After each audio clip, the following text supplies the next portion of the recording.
The fourth and final set for my condensed farming paths is gonna be a doozy. Today we're covering the last group of common materials, including the annoying Fatui Insignias, the Sacrificial Knives, the Misgrass items, and the Chaos items.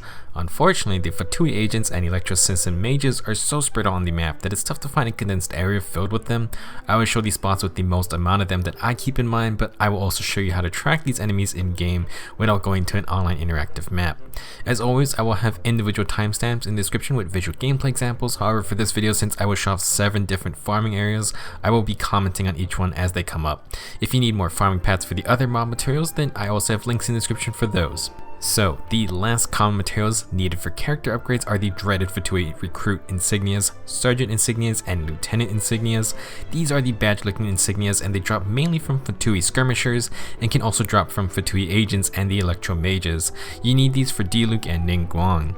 The Skirmishers are the elemental soldiers that are super annoying because when they put up their shields, you really need the right element to counteract them. If you can't take their shields out fast, they get upgraded attacks and are just way tankier. For the Hunters, Agents, and Inspectors Sacrificial Knives, you need to take out the Fatui Agents. Currently there are only Pyro Agents, and these are the assassin looking guys that go invisible. These aren't needed for any characters just yet. For the Mistgrass Pollen, Mist Grass, and Mistgrass Wick, you need to take out the Electro Cicin Mages. These purple lightning ladies can summon little Electro Wisp, and you definitely want to run away if she charges up her shield and starts chasing you down. These materials are only needed for weapons currently. Last materials from monsters are the Chaos Device, Circuit, and Core from the Ruin Guards and Ruin Hunters. These golem contraptions are quite powerful, but you can largely cripple them with charged arrows to their glowing eye crit spots. Luckily, these are not also needed for any characters just yet. Before we begin, I want to make sure you guys know about the Adventurer's Handbook enemy tracking feature. If you open the book and you go to the Bosses tab, you can find info on the major tier enemies and the elite bosses too. If you select these smaller major enemies, you can actually track them on the map directly, and this is great if you really need to kill every single one of a certain type of enemy. I recommend doing this for the Agents and the Electro Mages because they are very spread out in both regions. Okay, so normally I show off all the farming path diagrams at once, but today I want to talk about each one first, then show the gameplay. Most of these aren't exactly efficient farming paths, but I did my best to find areas with multiple enemies, and we'll be revisiting old locations, so hopefully these are easier to remember if you followed my other farming path videos. Our first location is for hunting down Fatui Skirmishers and the Agents. This path is in the Junior Ruins, and it's the same starting spawn as the Geoviscia Hatchling and Whopperflower path. This time you want to head south and then east. This area has 13 Fatui Skirmishers and 2 agents. While this area has lots of Fatui enemies, the bad part is that the Skirmishers are by far the worst enemies to kill if you don't have specific elements to counter their shields. From my understanding, for the Hydro Skirmishers, you can use electro damage to break their shields, and these guys are priority number 1 to take out because they heal their allies.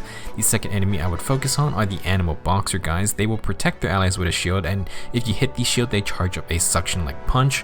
While they suck you in, you can actually dash behind them as they start their actual punch attack. Next, I would focus on the Crowd Gunner since he's super annoying with his shield up. You 100% want a Pyro user to deal with those guys. For the Electro Hammer guy, you need Cryo to break his shield. For the Pyro Gunner, you need Hydro. And then last, for the Geo Enchanter, you can use Geo Damage, a Claymore, or the Overload reaction. Once you know which elements to bring, these enemies are not terribly bad, but for general farming, if you have a favorite team setup, then I would suggest adjusting your team comp to deal with each of these type of skirmishers. Second path I have is a bit more relaxing. In the bottom left corner of Leeway, you can find 2 skirmishers, 1 Hydro and 1 Crowd Gunner. Then you can head down into the tunnel area to find 1 agent. Personally, I enjoy this spot a lot because you can very easily cheese the agent by pushing him into the small pool next to his spawn.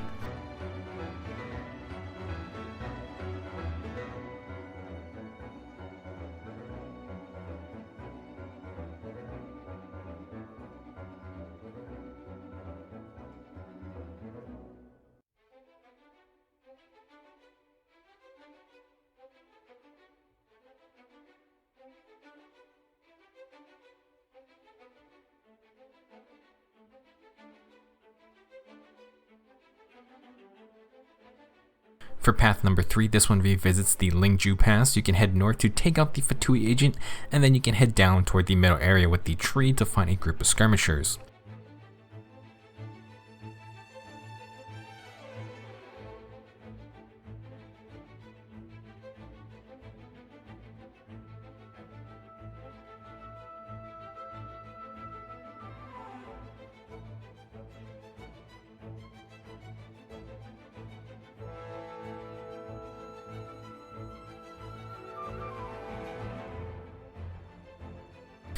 Path number 4 is near the Yao Guang Shoal on the right side of Liyue.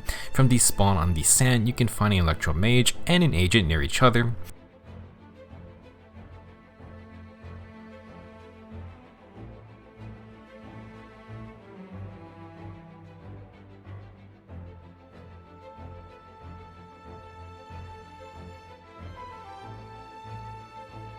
Path number 5 has 2 Electro Cicin Mages. It's next to the cliffside above Liyue Harbor that has the great slime farming area. You can take out the mage on the bottom area, then run off the cliffside to find the second one. Or you can fast travel to the nearby spawn area and jump off the mountain as well.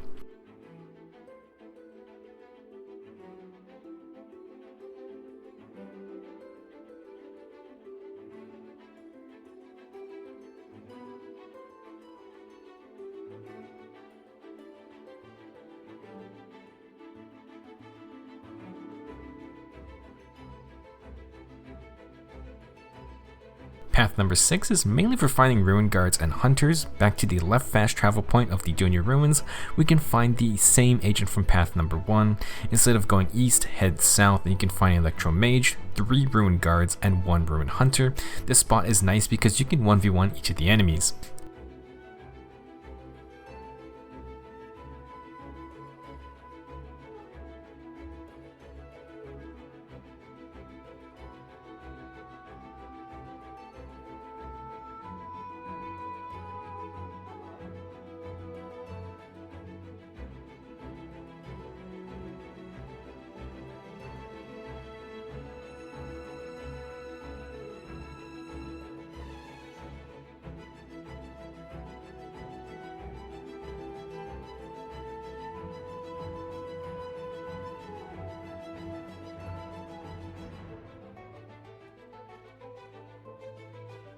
Last path is just cleaning up the Gunyanstone Forest. From the top fast travel point, you can head left to find an agent chilling on his island. From the domain spawn, you can head left to find an Electro Mage, and then head to the next island over to find the dreaded 4 ruin guard spawning area. While it's a very efficient spot, you kind of have to fight all 4 of those guys at the same time, so if you're under level, then this may not be a great area to visit. With that said, hopefully these farming paths helped you out. These are great to visit daily if you know you need these materials, but don't feel pressured to clear out everything every single day. While Genshin Impact is an open world RPG, it is very much a grindy gacha game, so leveling will take some time. Thanks for watching, and I'll see you guys in the next video.